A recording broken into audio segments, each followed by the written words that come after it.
નમસ્કાર. Learning maths ચેનલમાં આપ સર્વે મિત્રોનું ખૂબ ખૂબ સ્વાગત છે.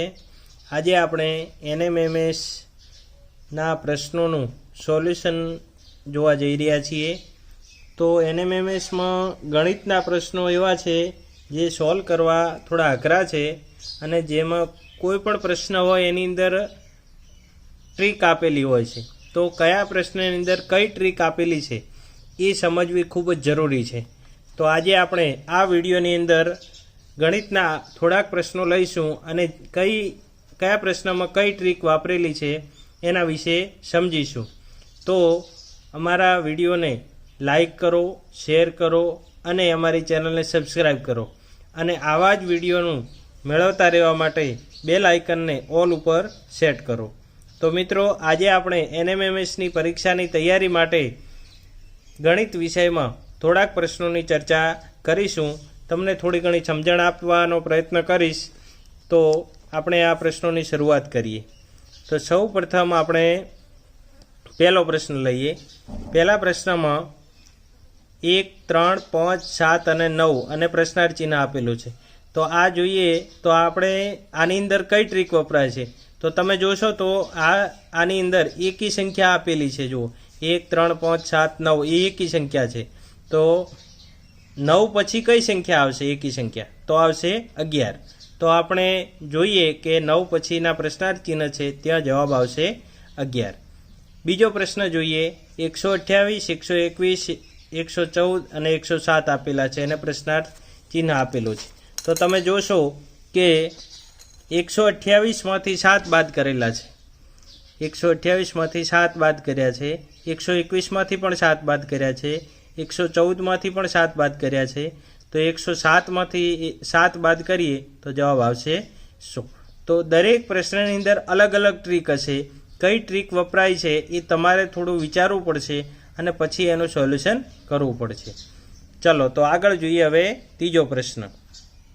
ત્રીજો પ્રશ્ન આપે છે 55, 54, 52, 49 અને 45. પછી છે પ્રશ્નાર્થ ચિહ્ન. તો હવે જુઓ, 55 પછી 54 એટલે 1 બાદ કરેલા છે. 54 પછી 52 એટલે 2 બાદ કરેલા છે. આની અંદર 3, આની અંદર 4 અને હવે આવશે 5. તો 45માંથી 5 બાદ કરીએ તો જવાબ આવશે 40. ચલો, હવે જોઈએ દાખલા નંબર 4.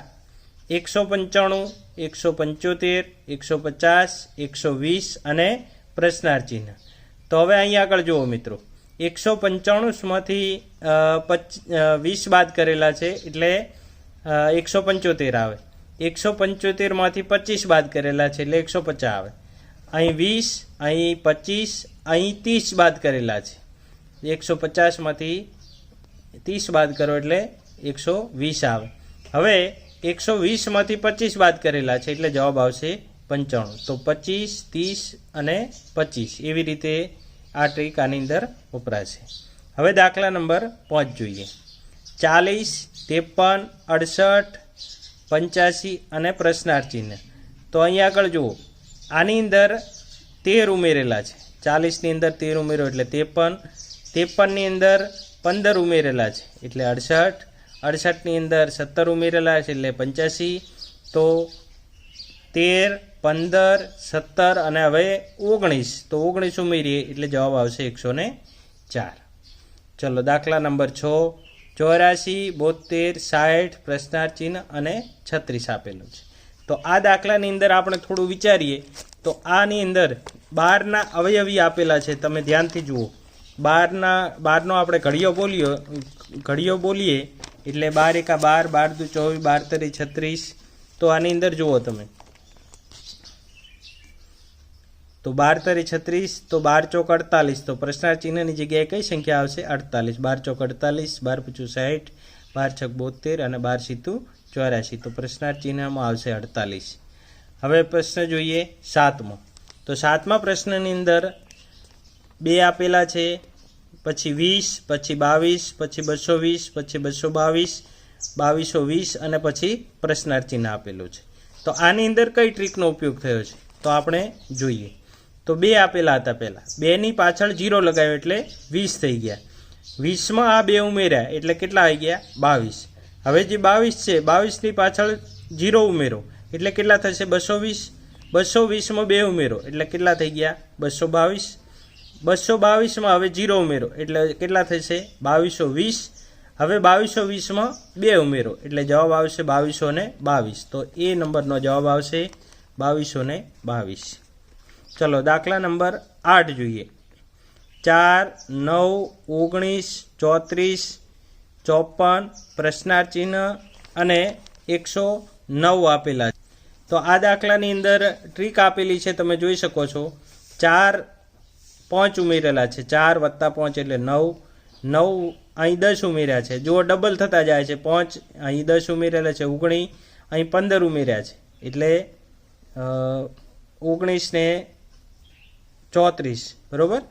અહીં આગળ 20 ઉમેર્યા છે એટલે 34 ને 20 54.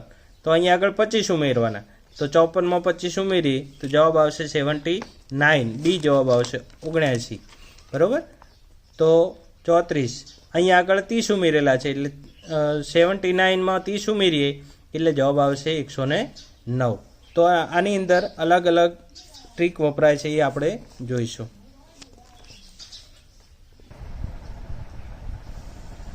ચાલો હવે દાખલા નંબર 9 જોઈએ. તો આની અંદર 7776, 1296, 216, 36 અને 6 આપેલા છે. તો હવે પછી કઈ સંખ્યા આવે? તો એના માટે આપણે થોડું આની અંદર ઊંધી રીતે વિચારવું પડશે. આ બાજુથી જોઈએ તો 6 6 36, 36નો વર્ગ કરીએ એટલે 216, 216નો વર્ગ 1296. એવી રીતે તો પહેલી સંખ્યા કઈ આવે? તો 1 આવશે અહીંયા આગળ. હવે જોઈએ 10મો દાખલો. 10મા દાખલામાં 64, 32, 16, 8 આપેલા છે અને પ્રશ્નાર્થ ચિહ્ન આપેલું છે. આ દાખલો સહેલો છે. આ વિદ્યાર્થી મિત્રો તમે જાતે જ સમજી ગયા છો કે આનો જવાબ શું આવે. અહીંયા આગળ તમે જોશો તો 4ના અવયવી છે, તો અહીંયા આગળ આવશે 4. 4 દુ 8, 4 તરી ચોકું 16. અહીં અડધા કરેલા છે, ગણો ને. 64/2 એટલે 32, 32/2 એટલે 16 અને 16/2 એટલે 8. એવી રીતે અડધા કરેલા છે, 8/2 એટલે 4. તો આવી રીતે આનો જવાબ આવશે એ 4. તો મિત્રો આજે આપણે થોડાક પ્રશ્નોના સોલ્યુશન જોયું. આવી રીતે અલગ અલગ દાખલાની અંદર અલગ અલગ ટ્રીક વાપરી અને આપણે બધા જ દાખલા શીખી શકીએ. આના લગતા બીજા દાખલા તમે જાતે ગણી શકો છો અને શીખી શકો છો. તો આવી જ રીતે આપણે આવા વિડીયો આપણી ચેનલમાં મૂકતા રહીશું. તો આ વિડીયો જો તમે અત્યાર સુધી જોયો છે તો તમારો ખૂબ ખૂબ આભાર. તો આ વિડીયોને લાઈક કરો, શેર કરો અને ચેનલને સબસ્ક્રાઈબ કરો અને બેલ આઇકનને ઓલ ઉપર સેટ કરો. નમસ્કાર. થેન્ક યુ મિત્રો. આભાર.